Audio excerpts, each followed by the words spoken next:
I now recognize Ms. Maliotakis from New York for 5 minutes of questions. Thank you. Chairman, for 2 years, myself and the other Republicans on this subcommittee connected the dots. We exposed the evidence supporting our strong belief that COVID was developed and leaked from the Wuhan lab. And during those same 2 years, the same Democrats that sit on this committee, they only hindered, they obstructed, they refused to hold hearings and get to the truth. Now we see mounting evidence supporting the COVID-19 originated from the lab in Wuhan, China, run by the Communist Chinese Party.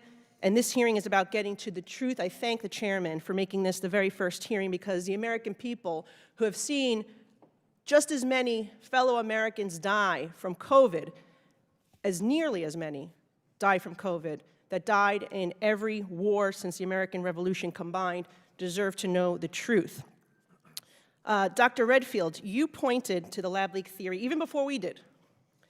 In mid-January of 2020, you expressed concerns to Dr. Fauci, to Jeremy Farrar of UK's Wellcome Trust, and to Dr. Tedros of World Health Organization that, quote, we had to take the lab leak hypothesis with extreme seriousness. And you urged Dr. Fauci to investigate both the lab and the natural hypotheses.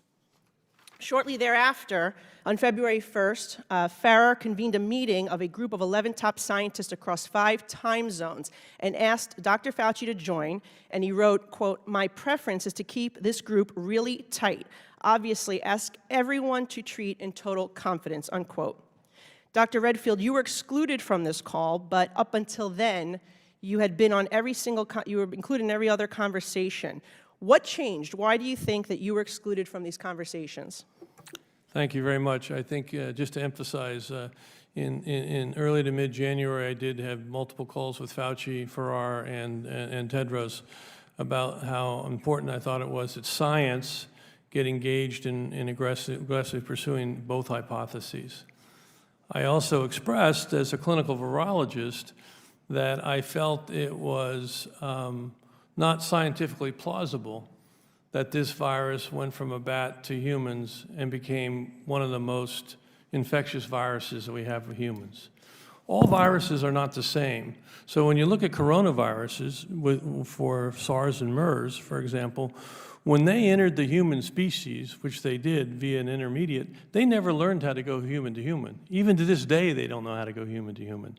So you can't equate Ebola with a coronavirus. Now, why do you think you were excluded from those calls? Because it was told to me that they wanted a single narrative and that I obviously had a different point of view. Okay. In emails following the conference call, 4 of the 11 scientists told Fauci that they all found the genetic sequence inconsistent with expectations from evolutionary theory, basically what you're saying. However, just 3 days later, these 4 scientists had drafted a paper arguing the exact opposite, and that's now the infamous proximal origin of SARS-CoV-2. Our investigations show that this paper was prompted by Dr. Fauci, among others, with a goal to disprove the lab leak theory. What is the likelihood that these scientists came across additional information just 3 days after making these statements to conclude with such certainty that COVID-19 came from nature instead of the lab leak that they thought it was 3 days earlier? Yeah, I think it's unfortunate. Again, I've said this before, that this whole approach that was taken on February 1st, and subsequently in the month of February, if you really want to be truthful, it's antithetical to science. Thank you. Science has debate, and they squashed any debate. Thank you. Given what we know now and looking at all the conversations in February of 2020 and before the release of the paper, do you think that Dr. Fauci used this paper to hide the gain-of-function research created this virus? I can't talk about Fauci's motivation.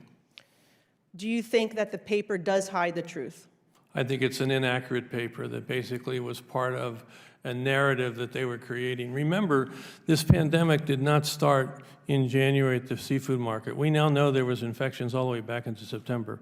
This was a narrative that was decided that they were going to say this came from the wet market, and they were going to do everything they could to support it, to negate any discussion about the possibility that this came from a laboratory. I got 20 seconds left. Dr. Fauci was affirmatively told in an email that NIAID had a monetary relationship with the Wuhan Institute through EcoHealth Alliance. He was told this in January 27th of 2020. Do you think that Dr. Fauci intentionally lied under oath to Senator Paul when he vehemently denied NIH's funding of gain-of-function research? I think there's no doubt that NIH was funding gain-of-function research. Is it likely that American tax dollars funded the gain-of-function research that created this virus? I think it did, not only from NIH, but from the State Department, USAID, and from DOD. I'm out of time. Thank you very much.